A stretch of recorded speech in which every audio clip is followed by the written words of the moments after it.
자, 봅시다. 빨리 풀어야지. 26번에 지분 투자액이 400만인데 세전임금 수지가 200만 4천인데 세전임금 수지가 200이면 지분 배당률은 바로 지분 투자액에서 세전임금 수지가 차지하는 비율이니까, 그죠?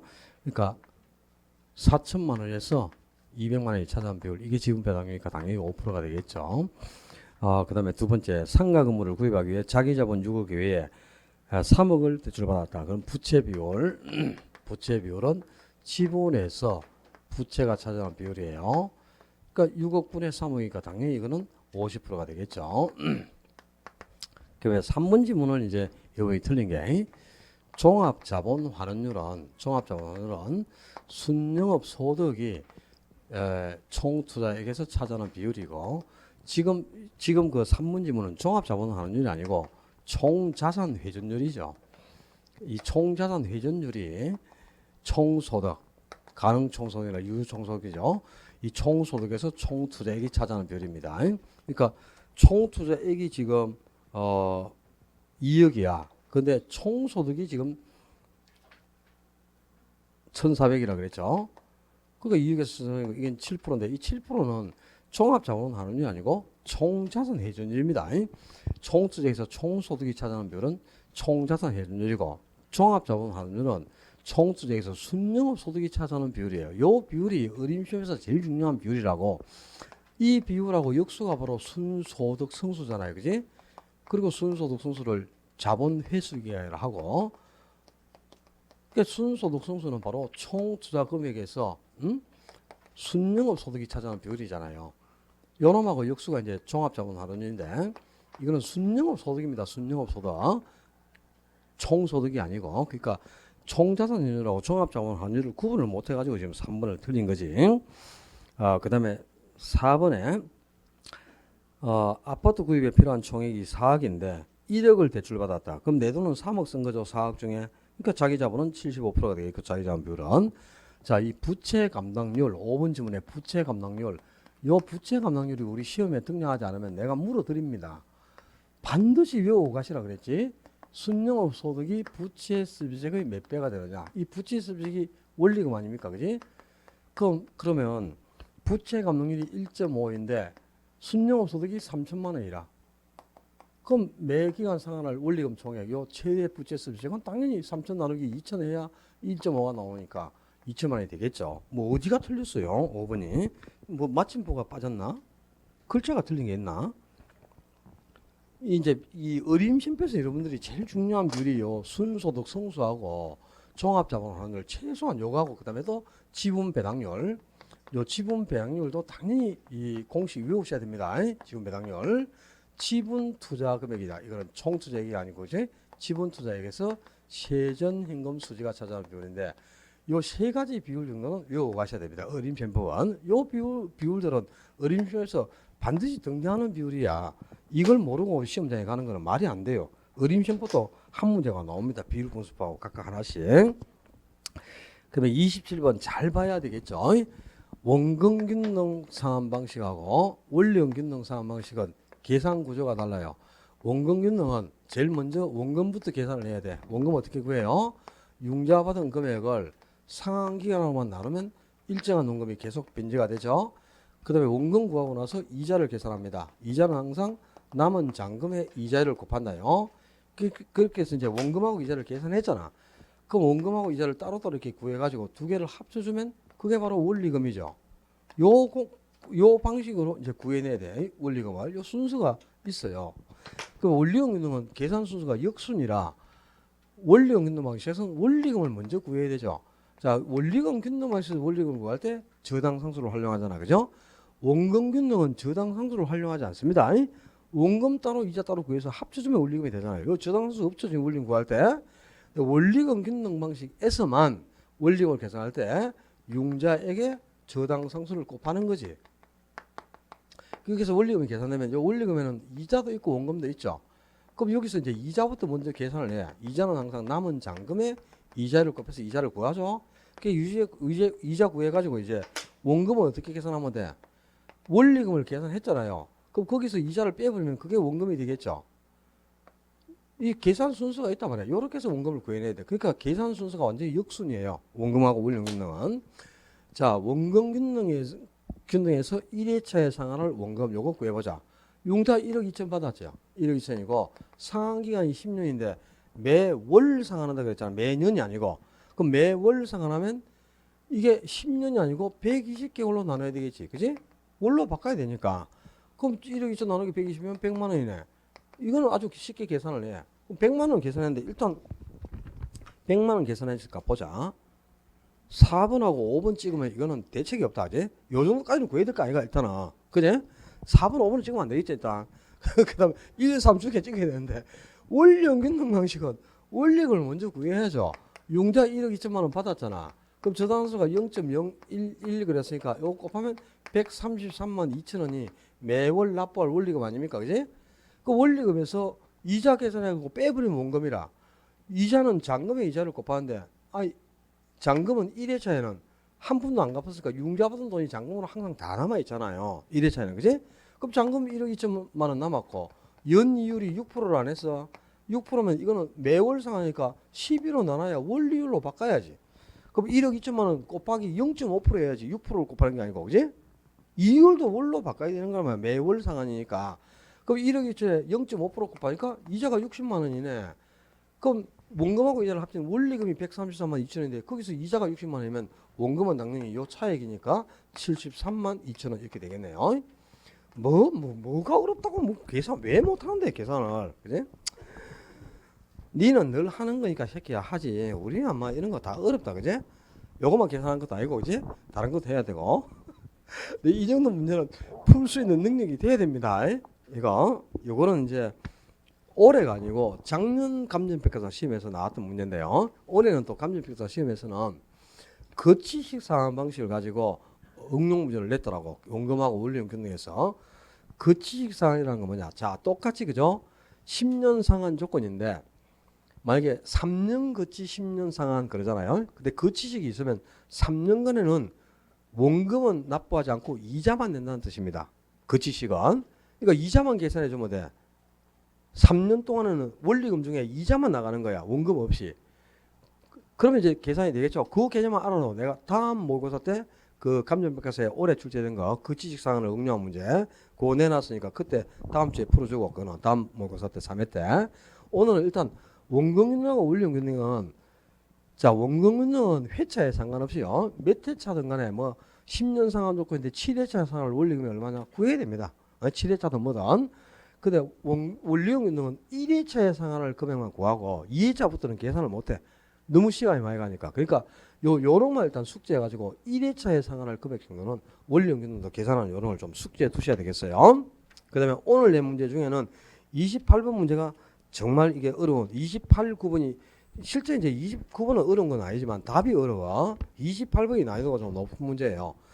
자, 대부분이 증가하던 그다음에 부채 감당률이나 DTI 비율이 전부 뭐야? 대출 가능 금액을 계산하는 문제죠. 근데 이 대출 기준인데 대출 가능 금액이 커져 가지고 융자를 많이 받을 수 있는 경우 융자를 많이 받으면 수요가 증가할 거 아닙니까? 이제 어떻게 하면 대출 금액이 커지나 말이야.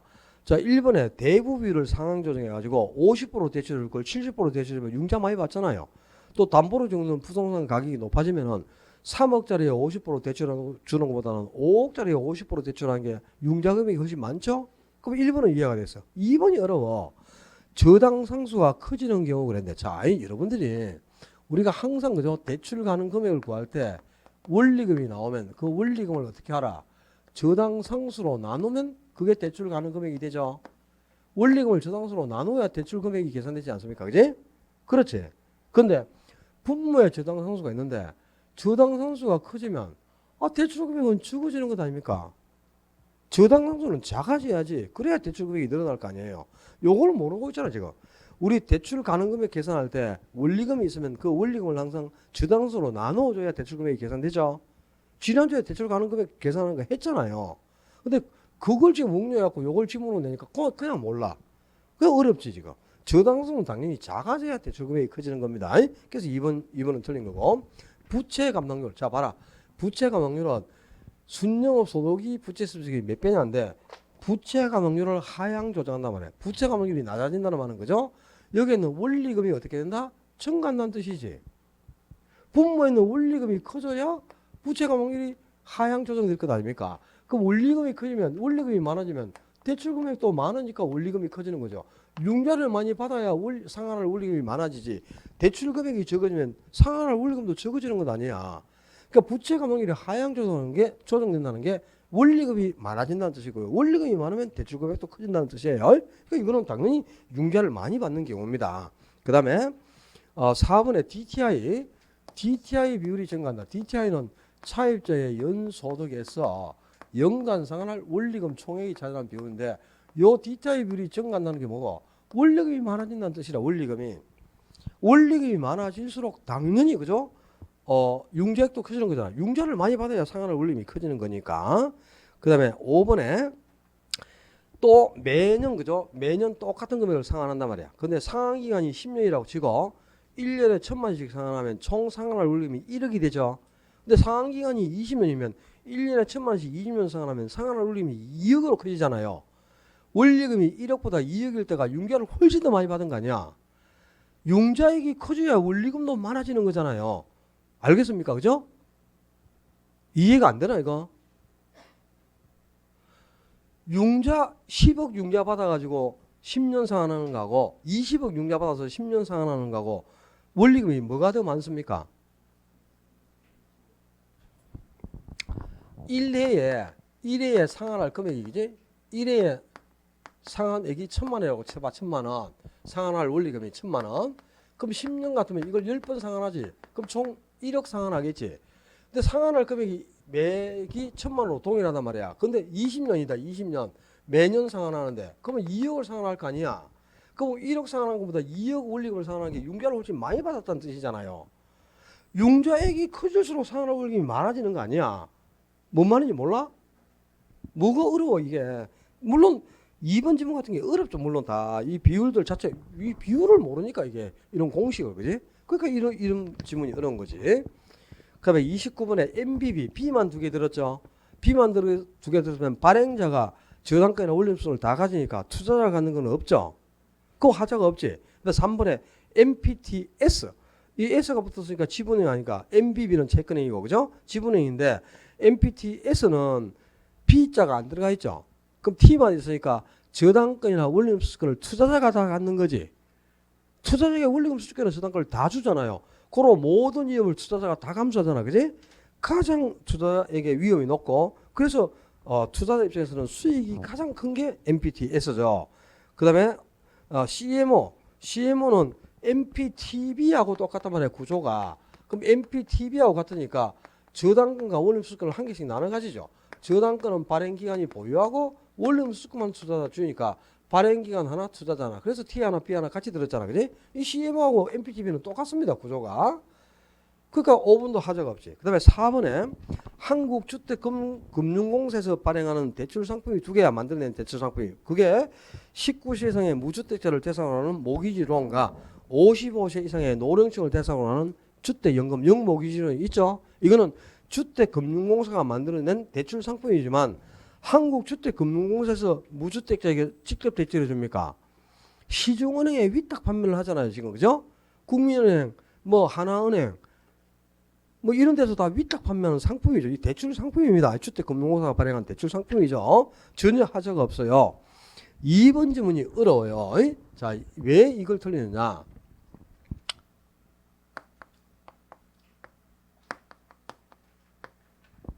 MB에서는 모기지 백더 시큐리티스라. 모기지가 뭡니까? 주택 저당이잖아.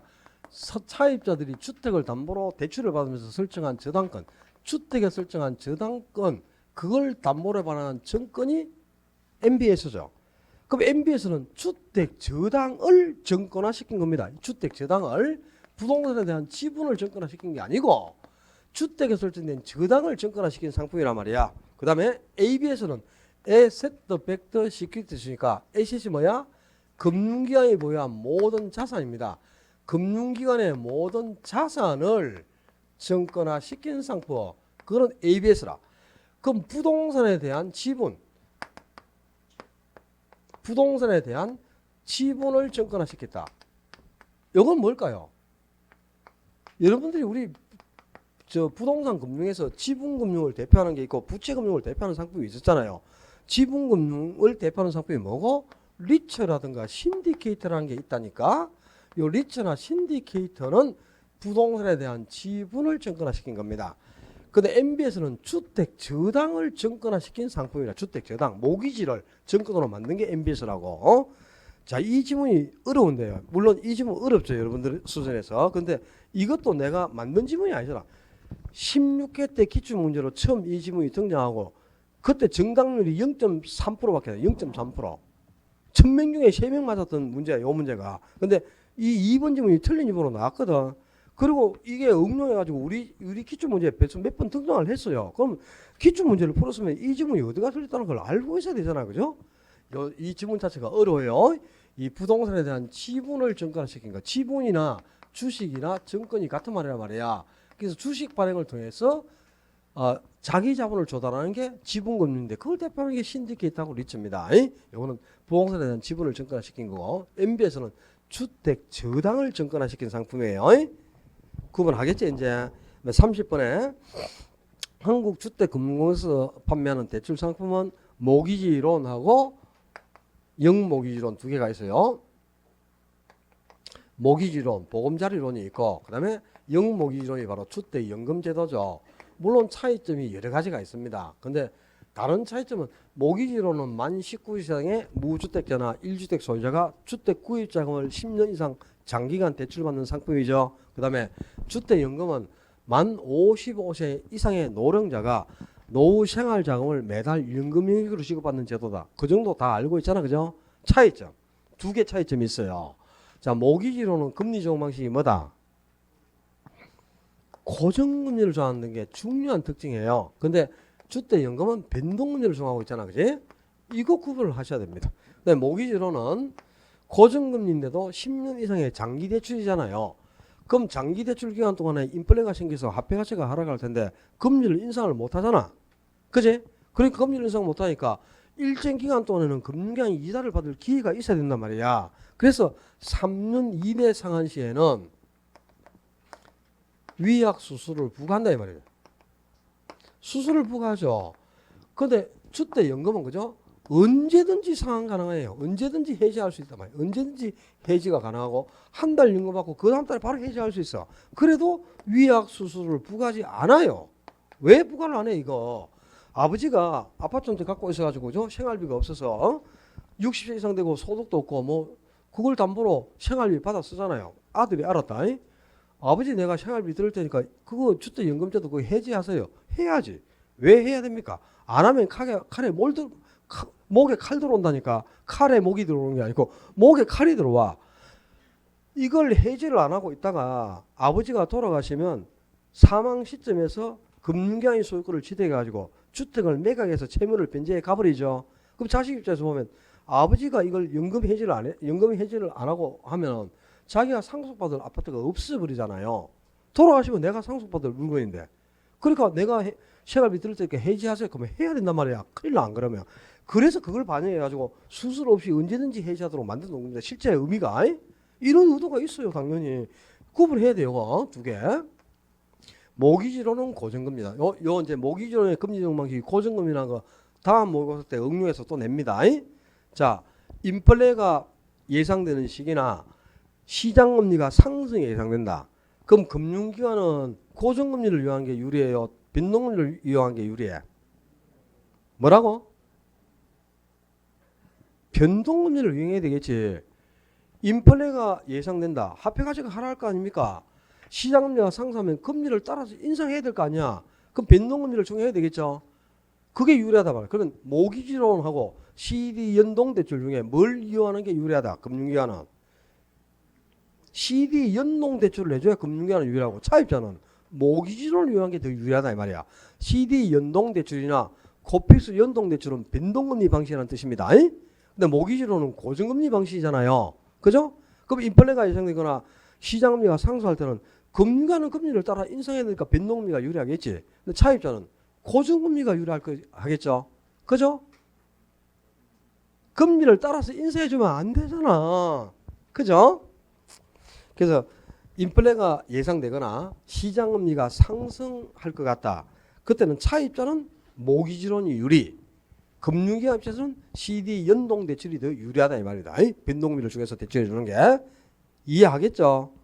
다음 모의고사 때 나와 있어요. 다음 모의고사 문제까지 알려줬다. 또 딴 거 찍어라 또 막. 손등 찍는다 이제 알았어요. 그 다음에 30번 문제는 거기 2번 지문하고 3번 지문, 4번 지문 다 기억하셔야 됩니다. 5번 지문 당연히 알아야 되겠고, 그죠? 그러니까 이제 그 초기 보정료는 1.5%, 연 보정료는 0.75%, 요 보정료도 알아야 되고요. 그 다음에 3번 지문에 확정기간 혼합 방식이라는 게 있죠. 확정기간 방식은 차입자가 선택하는 일정 기간만 받잖아요. 근데 확정기간 방식을 선택할 때는 반드시 5%의 의무 인출금을 책정한다. 그죠? 이거는 연금 지급 기간에는 인출을 못합니다. 연금 받으니까. 연금 지급이 종료된 후에 비상금으로 찾아 쓰기 위해서 책정해 두는 돈이라. 그러니까 자녀 교육비라든가 병원비, 주택 수수비 명목으로만 연금 지급 종료 후 인출할 수 있는 돈 5% 의무 인출금이 반드시 있어야 돼요. 확정기간 방식은. 또 확정기간 방식은 노인복지주택을 담보로 신청을 할 수가 없죠. 원래 노인복지주택이라든가 복합용도주택도 연금 지급 대상에 포함이 됩니다. 그죠? 담보 대상이 되지만 확정기간 방식을 선택할 때는 노인복지주택은 제외된다. 요것도 알고 계셔야 돼. 자, 그 다음에 31번에 원래 이 관리는 건물의 관리가 중요하니까 건물의 관리를 3대 첩에서 어떻게 나누는가? 그게 이제 시험 포인트예요. 기술적 관리, 경제적 관리, 법률적 관리는 어떻게 나누는가가 우리 시험에 주로 등장하는 거지만 토지의 관리는 잘 안 나옵니다. 토지는 실제는 관리가 필요가 없잖아. 융성성 때문에. 그지? 자, 기술적 관리를, 건물 관리는 기술적 관리를 유지 관리를 하는데 여기에 네 가지가 있어요. 외워야 돼. 위생 관리, 설비 관리, 그리고 보전 관리, 보안 관리. 이 네 가지가 기술적 관리, 유지 관리에 나오고, 경제적 관리는 자금을 투입해서 수익성을 관리하는 활동, 수익과 지출을 관리하는 수지 관리라든가 회계 관리, 그리고 예산 관리라든가 손익분기점 관리, 다 자금을 투입하는 활동이라. 그리고 이거 중요해. 인력을 적재액수에 배치하는 인력 관리가 경제적 관리에 포함되어 있다는 걸 잊어버리면 안 돼요. 그 다음에 법률적 관리를 보존 관리라고 하는데요. 여기에도 권리관계를 분석하고 조정하는 권리관계 관리나 임대차 계약을 체결하는 계약 관리가 법률적 관리다. 요게 이제 중요합니다.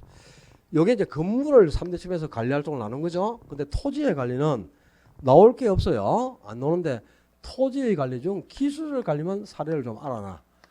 자, 경계 청량을 하니까 여기까지가 내 땅인지 뭐 남의 땅인지를 청량을 한다. 청량은 누가 합니까? 청량 기술자가 하는 거야. 청량 기술자가. 그래서 이게 기술적 관리라고. 그 다음에 내 땅에 경사지가 있으면 무너져 내리죠. 땅이 무너져 내리면 안 되니까 뭔가 쌓아야지. 뭐 쌓습니까? 축대 쌓아야지. 축대. 무너짐을 방지하기 위해서. 그지? 축대를 옹백이라 하잖아요. 옹백을 설치하는 것도 기술적 관리야. 그 다음에 내가 가진 토지에 동네 사람들이 막 지나다니면 길이 생겨버려. 길이. 그럼 그걸 사도로 인정을 해줘야 돼. 도로로 인정을 해줘야 되면 땅을 사용을 못하죠. 그러니까 내 토지로 못 지나다니게 새끼줄을 짜가지고 이쪽으로 돌아가서 이렇게 그죠? 막 편말을 치고 하는 거야. 그게 이제 사도를 방지하는 겁니다. 사도 방지. 이런 게 이제 토지에서 기술적 관리 영역에 포함됩니다. 토지 관리에서는 경제적 관리나 법률적 관리는 시험에 나올 게 없어요. 없고 혹시 나오면 요 토지의 기술적 관리가 지문으로 한두 개 등장할 수 있어요. 그러니까 참고로 이렇게 알아두면 돼. 그러니까 3번은 법률적 관리가 아니고 기술적 관리에 해당하는 거죠. 그 다음에 32번에 부동산 개발에 대한 설명으로 옳은 것 그랬는데, 자, 개발의 주체는 공적 주체, 사적 주체, 그 다음에 복합 주체가 있어요. 공적 주체를 제1섹터, 그 다음에 사적 주체를 제2섹터, 복합 주체를 제3섹터라고 하는 거예요. 그럼 1번 지문에 그게 민간이 자본과 기술을 정하고 공공기관이나 등 행정의 부분을 담당한다? 이거는 제3섹터죠. 복합 주체가 민관 합동 개발이라고 해요. 민관 합동. 민간 합동 개발 또는 복합 주체 개발 이렇게 표현해야 돼요. 이거는 공영 개발이 아니고 공영 개발은 제1섹터입니다. 공공기관이니까. 그다음에 민간 개발이 제2섹터가 되겠고 지금 지문은 민간하고 공공이 같이 참여를 한다는 뜻이니까 제3섹터 바로 복합주체 개발을 뜻하는 거죠. 그다음에 2번에 시행자가 시설을 준공하여 준공 빌더 그리고 운영을 통해 운영하니까 오퍼레이터 그리고 뒤에 소유권을 기속시키기가 소유권을 넘긴다 이전 T가 나야죠. 그럼 이거는 BOT가 되겠고 BOT. 그다음에 3번은 시설을 준공과 함께 준공 빌더 소유권을 국가에 이전했다 이전 트랜스퍼 T 그리고 국가나 지자체에 임대하니까 리스가 나야 되겠죠. BTL이 돼야 되겠지. 4번은 준공과 함께 준공 빌더 국가에게 기속된다 소유권을 넘겼으니까 트랜스퍼 그리고 운영권을 가지고 수를 내니까 운영한다 오퍼레이터 BTO 방식 BTO가 되야 되겠네. 5번이 옳죠. 그죠? 준공과 함께 빌더 그리고 소유권과 운영권을 다 준다. 소유하면서 운영하니까 own 오퍼레이터 O가 두 개 들어가야 되겠죠. 5번이 맞고 그다음에 33번에 아까도 이거 나왔었지. 자 동심원 이론에서는 도심에 누가 입지했어요? 고용기회가 많은 도심에 누가 입지한다고? 저소득층이 입지한다니까. 저소득층이 왜? 생계 유지에 도움을 받으니까 고용기회가 많아서 일자리를 쉽게 얻으니까 생활터전이 바로 도심부에 있다 이 말입니다. 그래서 저소득층이 도심부에 입지를 했는데 호이트의 선행이론은 교통축인 도심부 번화가 거기에 누가 입지한다고? 저소득층이 입지한다 그랬죠. 저소득층이 입지하고 그죠? 보자. 아니지.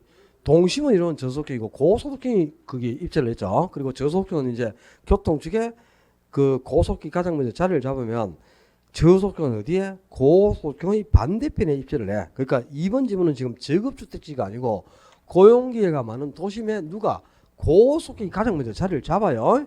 그럼 고소득층이 그 도심부, 심장부에 자리를 딱 잡으면 저소득층은 고소득층의 반대편에 입지한다. 반대편에. 그렇게 해서 서로 주거지역이 분리되는 걸 설명하고 있는 게 호이트의 선행이론이죠. 그래서 2번이 틀려 있고요. 이건 아까 나온 거니까 이해를 하고 있어야 되겠지. 1번, 2번 지문이 바뀌면 안 돼. 동심이론은 저소득층이 도심에, 그 다음에 호이트의 선행이론은 고소득층이 고급주택지가 도심에 입지한다는 걸 바꾸면 안 됩니다.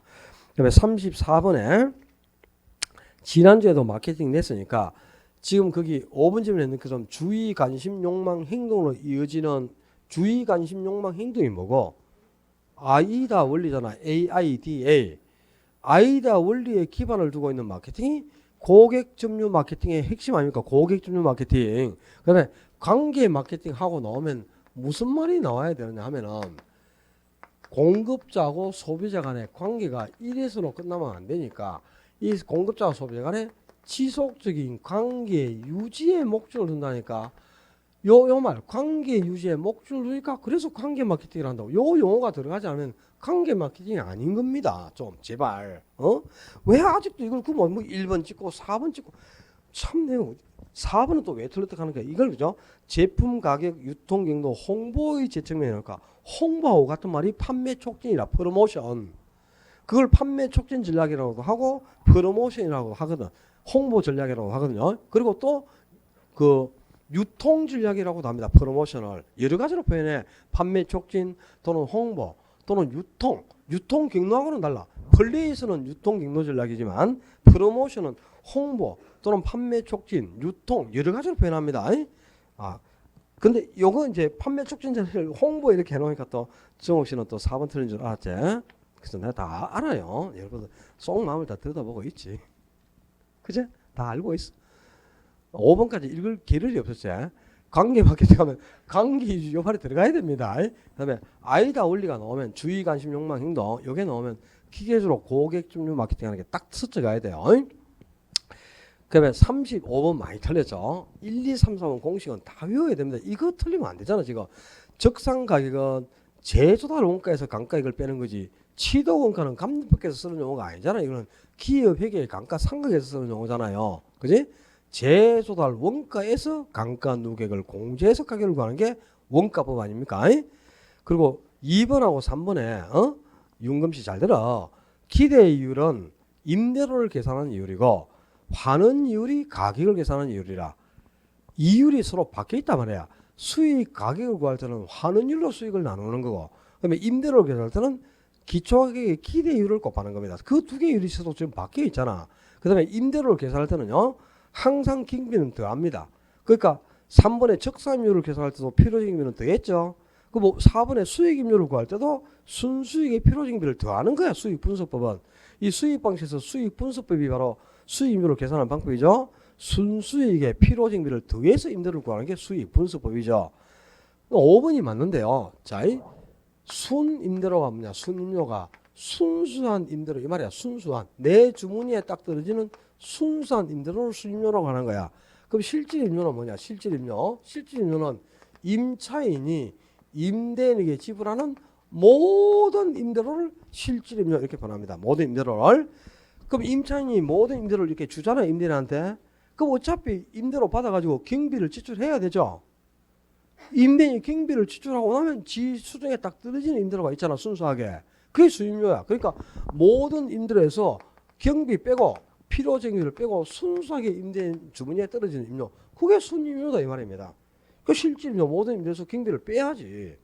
여기 5번이 옳은 질문인데 이제 이번 실질임료가 무슨 말인지 순임료가 무슨 말인지를 몰라서 이제 틀렸고, 그제? 근데 유추해가지고 1, 2, 3, 4번이 다 틀렸으니까 5번이 맞다는 걸 찍으셔야죠. 이거는 1번에서 4번까지 공식은 무조건 다 외우셔야 되는 겁니다. 이거는 안 외우시면 안 됩니다. 공식 다 외우고 있어야 돼요. 그다음에 36번에 가격하고 가치가 다른 말이다. 자, 5억짜리 정도 되는 아파트를 급하게 4억에 팔았어.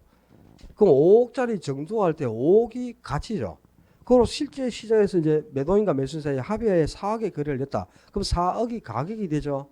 그럼 가격은 실제 교환의 대가로 아파트를 넘겨받은 대가로 매수인이 매도자에게 지불한 금액이라 이미 지불을 했어. 그러니까 과거의 값이고, 그리고 매도자와 매수인 사이에 합의된 금액이니까 아주 객관적이면서 구체적으로 금액이 딱 한 개로 정해지잖아요. 객관적이고 구체적이면서 딱 하나밖에 존재하지 않습니다. 근데 가치하는 거는 얼마 정도 돼 보인다, 이게 가치 아니야.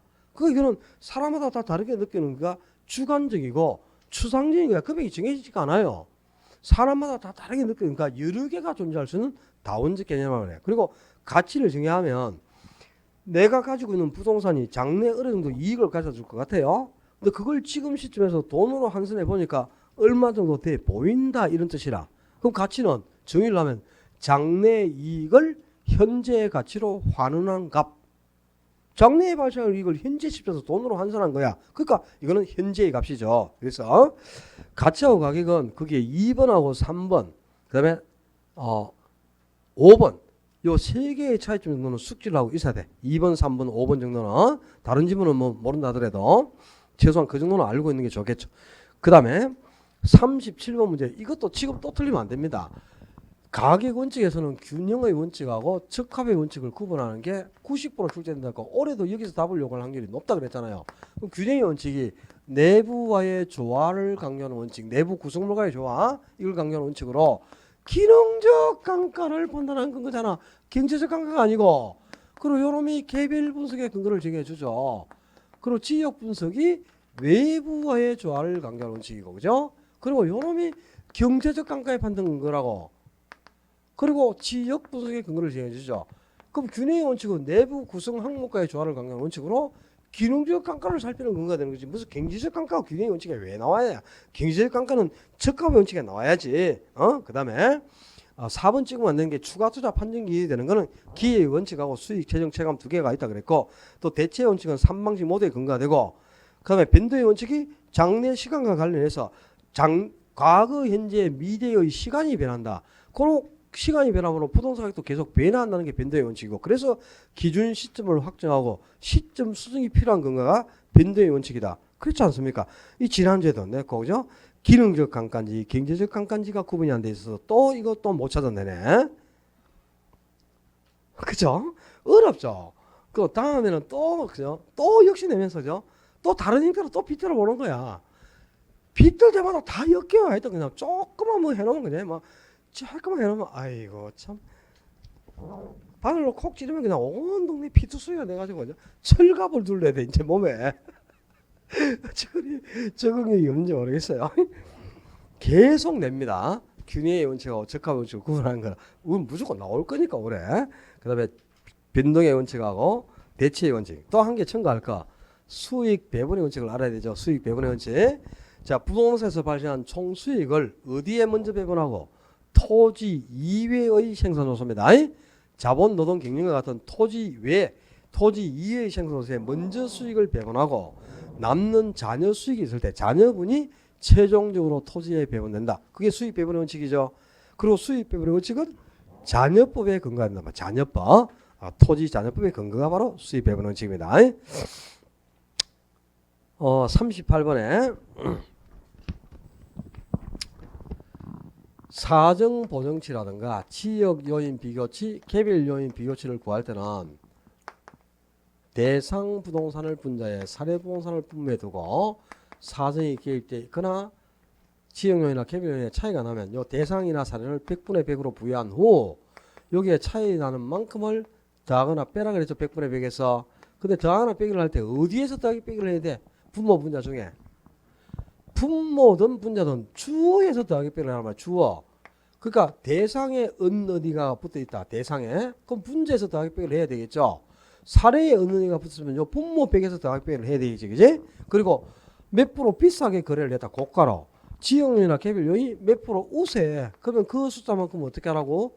주에서 더하기를 해주고 더해주고 저가로 거래를 했거나 몇 프로 열세면 주에서 그 숫자를 빼라 그랬잖아. 그지? 그다음에 시점수를 구하는 방법은 두 개가 있어요.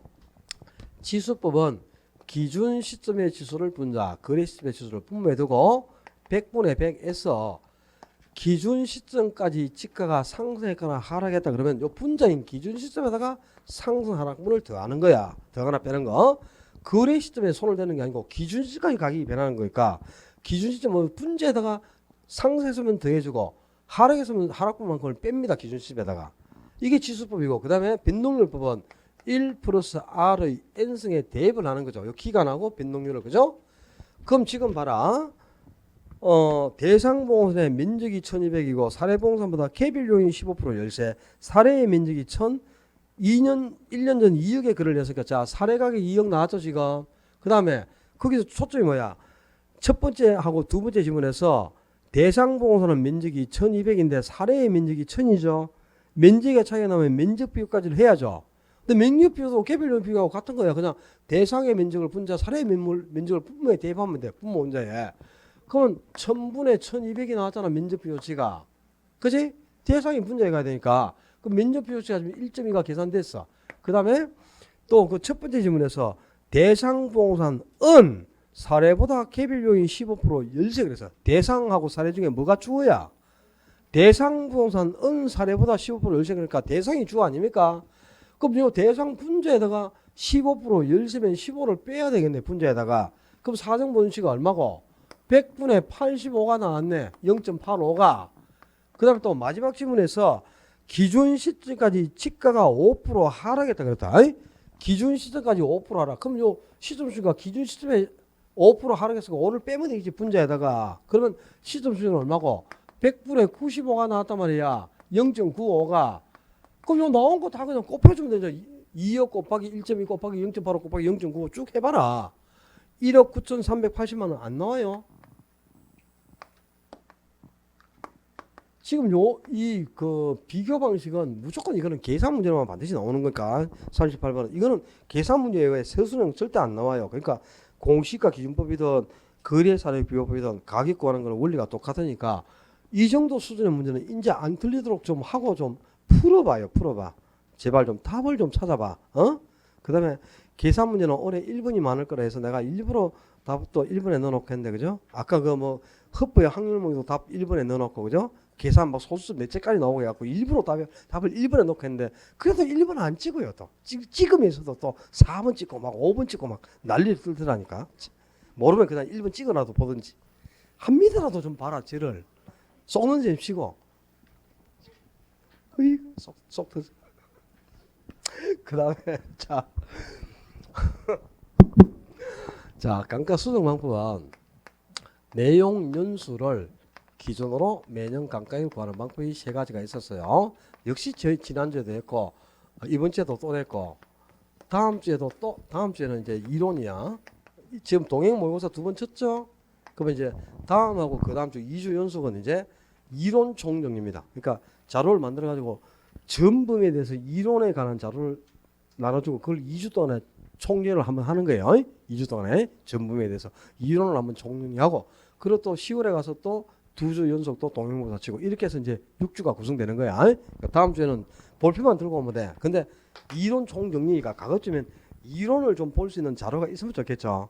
뭐 요약집을 한번 들고 온다든가 아니면 서브노트를 한번 갖고 와본다든가 예를 들면 그죠? 여러분이 이론 요약된 자료가 여러분 공부하는 자료가 있을 거 아닙니까? 그럼 다음 주하고 그 다음 주 2주는 이제 이론 정리니까 그지? 이론 정리된 자료를 가지고 옆에서 놓고 보고 수업을 들으면 안 좋겠나? 물론 제가 총리 자료를 나눠주겠죠 물론 그죠? 여러분 자료하고 비교를 해가면서 그런 걸 한 개 들고 오면 좋은데 또 뭐 그래서 다음 주에는 뭘 갖고 와야 되는지도 몰라 그지? 아무것도 안 갖고 와도 돼. 그냥 그거 받아서 그거 공부하면 되죠. 물론 그지? 그거만 공부하면. 근데 하여튼 뭐 알아서 해. 알았어. 하여튼 동영모의고사 나갈 때는 모의고사 문제 40문제씩만 꼭 좀 자기 것으로 소화를 시켜가지고 이런 것도 다음 주에 나갈 때는 안 틀리도록 이제 요것도 한번 해보는 거야 이렇게. 그대로 계산해보고 그러면 될 건데 할 때마다 어떻게 그리 줄기차게 찍고 있습니까? 참 진짜 그죠? 대단합니다. 계속 찍는 분도 보면은 별로 어렵지도 않구만은 그지? 한 번 정도 하면 저거는 좀 해볼까 이런 생각도 해보면 되는데 어떻게 나올 때마다 계속 찍노 그렇게 해야지? 참네. 인생도 계속 찍습니까 그러면? 정액법은 뭐고? 감가액이 어떻다? 일정. 그러니까 매년 감가액이 일정하게 발생하죠. 요 매년 감가액이 왜 일정하게 생깁니까 이게? 요 매년 감가액을 계산을 할 때 말이야.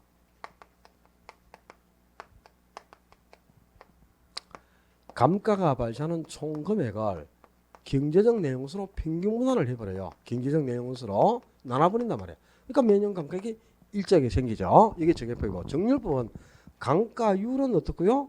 일정. 뭐 10%나 5% 감가율은 정해져 있는데 감가액은 어떻게 돼요? 점차 감소해 가는 거예요. 그러니까 첫 때가 감가액이 제일 크고 후기로서 감가액은 점차 줄죠.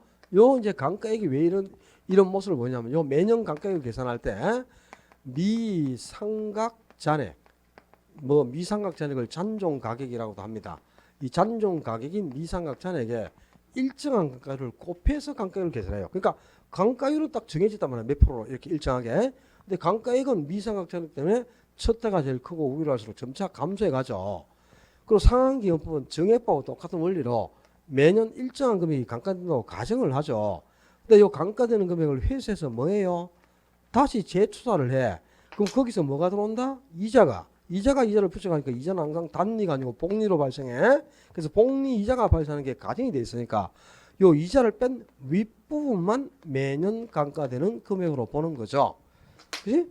그래서 상한기법은 이자가 있기 때문에 반드시 정액법보다는 이자만큼 감가가 적게 생겨요. 그래서 초기에 발생하는 감가액은 뭐가 제일 커요? 정률법이 초기에 감가가 가장 크게 생깁니다. 정률. 그 다음이 정액이 되겠죠. 정액법은 뭐 초기 후기를 막론하고 무조건 복리자만큼 상한기법보다는 감가가 크니까 그지? 정액법이 감가가 많고 상한기법이 감가가 가장 적어요. 근데 감가가 적으면 적산가격, 감정평가액은 높게 산출될 수밖에 없겠죠. 적산가격은 그지? 적산가격을 어떻게 구해? 적산가격. 적산가격은 재조달 원가에서 감가 누계액을 공제해서 구하잖아요. 그럼 요 감가가 적게 생기면 당연히 적산가격은 높게 나타나야지. 재조달원가에서 감가를 뺀 거니까. 그럼 적산가격의 크기는 역순이 되겠죠. 정률법의 감정평가액은 가장 낮아요. 그리고 상한기업의 적산가격, 감정평가는 가장 높게 나타날 수밖에 없습니다. 감가가 가장 적으니까, 그지? 이걸 이제 구분하는 걸 냈더만은 이게 왜 구분이 안 되는가 모르겠네, 참네. 답이 그래서 4번이 틀려 있는 거고요. 40번도 지난주에 우리 문제 냈던 거지. 자, 가격을 평가하는 방법은 네 가지 방법이 있는데 이 공시지가기준법은 토지 외에는 사용을 안 해. 토지의 가격만을 평가하는 거고, 그지? 그러면 원가 방식의 가격평가는 원가법, 비교 방식의 거래 사례 비교법, 그리고 수익 방식의 수익 환원법이 있는데 대부분은 비교 방식의 거래 사례 비교법으로 가격을 평가합니다. 그런데 예외적으로 원가법을 적용하는 물건을 외우시라니까 이거 외우셔야 돼. 건물, 기계, 건설 기계, 그리고 선박, 항공기 요 안 외우면 안 됩니다. 그러면 임목 중에서도 임목은 원래 거래사례법으로 평가를 합니다. 근데 소경목님만 원가법으로 가격을 평가하는 거예요. 요 외우셔야 돼요. 요거. 그다음에 권리, 무슨 건자로 끝나는 권리, 무형고정사선인 권리는 전부 수익하는 법이잖아, 그지? 그러니까 영업권, 어업권, 저작권, 상표권, 실황권, 실용실황권, 뭐 의장권, 광업권 이런 권리는 전부 수익하는 법이고 그 외에 나머지 물건은 모두 거래사례비교법이라. 그러면 두 개의 물건을 한꺼번에 평가하는 일괄평가는 모조리 거래사례비교법만 평가를 합니다. 일괄평가는. 그 다음에 이런 물건들이 효용가치가 남아있으면 원가법으로 평가를 하겠지. 근데 효용가치가 없어요. 그럼 그 물건을 뜯어가지고 고물상에 갖고 가면 뜯어가지고 키로당 얼마 쳐줄 거 아니야, 그지? 그 금액으로 평가하는 거야. 그러니까 효용가치가 없는 물건은 해체 처분가에 이걸 해체해서 고물상에 팔았을 때 주는 금액으로 평가한다 이 말이야.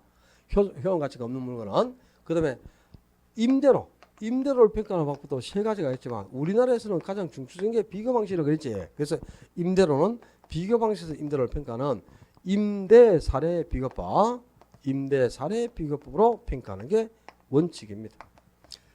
자, 이것도 이제 한 번 정도 정리를 하면 그 다음부터는 맞출 정도 수준이 돼야 되는데 2년에 한 문제 반드시 나와요. 근데 작년에도 물론 한 문제가 나와서 우리 시험에 과수원의 평가학이 뭡니까? 과수원. 거래사례 비교법이지. 건물, 선박, 기계, 항공만 원가법이고 나머지는 다 거래사례 비교법이라 거의 다, 그지? 근데 영업거래 평가하고 수익하는 법이죠. 작년에는 과수원의 평가하고 거래사례 비교법을 원가법 이렇게 틀어냈어요. 그 전년도에는 건설기계 평가하고 거래사례법도 이렇게 틀리게 냈어. 건설기계는 원가법이에요. 그 자동차에 평가하고 거래사례비교법 원가법이 아니잖아요. 원가법 정하는 물건이 아니죠. 그러면 전부 거래사례비교법이라. 토지와 건물을 일괄평가 거래사례비교법, 산지와 임목을 일괄평가 거래사례비교법, 구분 소유 대상이 되는 건물 부분과 그에 딸린 대지 사용권을 일괄평가한다. 거래사례비교법 무조건 일괄평가는 모조리 거래사례비교법. 임대로는 적산법이 아니고 뭐 임대사례비교법 외우셔야 돼요. 이거요. 오늘은 지난주보다는 난이도가 한 두 문제 정도 높아요. 두 문제 전체적으로 볼 때 두 문제 정도 높은데 저번 주에 55점 나오면 이번 주에는 50점 받는다. 그게 아니고 난이도가 두 문제 높았지만 일주일에 두 개 정도씩 실력이 향상돼야 되니까 저번 주에 55점 받았으면 난이도가 두 개 높아져도 이번 주도 55점이 나와야 적정 점수인 거예요. 아셨어요? 근데 안 그렇잖아 지금, 그죠? 늘 이제 50점에서 55점 수준으로만 쭉 받는다 모의고사를. 그러면 시험에 떨어지지는 않을 겁니다. 개론 때문에 떨어지지는. 근데 항상 50점 이상 정도는 받을 거라는 생각으로 자기가 풀었던 문제를 내 것으로 소화시켜야 돼. 지금 이번에 9월 달부터 처음 공부하러 오시는 분도 있어요. 몇 번. 근데 제가 보니까 진짜 저번 주에는 25점 받았는데 이번 주에는 일주일 만에 40점으로 늘었어. 대단한 거죠. 그런 분들이 실제 공부를 열심히 하고 있는 거고요. 가능성이 있는 거예요. 한 번 65점 받았다가 조금 어려우면 45점 나오고 또 좀 쉬우면 또 57.5 나오고 이 점수가 들쑥날쑥하면 안 돼. 안정적으로 오지. 50점 이상을 꾸준하게 나오잖아요. 절대 떨어지지 않습니다. 50점 이상 꾸준하게 나오면. 근데 한 번 좀 어렵다고 50점 밑으로 뚝 떨어져 버리죠. 이런 사람이 이제 겁나는 거예요. 적응이 안 된다는 뜻이야. 유행에. 그래서 올해 좀 유행이 변질된 행태로 나올 가능성이 높아졌잖아요. 올해 시험이. 그지? 까다롭게 내는 게 그런 거야. 정석대로 내는 게 아니고 좀 배령된 행태로 문제를 많이 낼 건데 자꾸 그런 데 대한 유형을 익히면서 그래도 제가 보여주는 이 동행모의고사 문제라도 일주일에 40문제씩이라도 자기 것으로 꼭 소화를 시킨다면 시험에 대한 대비책은 다 되도록 내가 만들어 드릴 거예요. 걱정하지 마시고 꼭 일주일에 요 동행모의고사 40문제만큼은 자기 것으로 소화를 시키기를 당부를 드릴게요. 하여튼 추석 때 뭐 우리나라 큰 명절이니까 그죠? 하여튼 즐겁게 풍요롭게 좀 마음은 좀 외롭고요. 힘들지만 그래도 보름달처럼 좀 그죠? 기분이라도 좋고 이런 추석 보냈으면 좋겠네요. 만족한 추석, 즐거운 추석 보내시고 추석의 명절 뒤에 건강한 모습 다시 뵙겠습니다. 수고하셨습니다.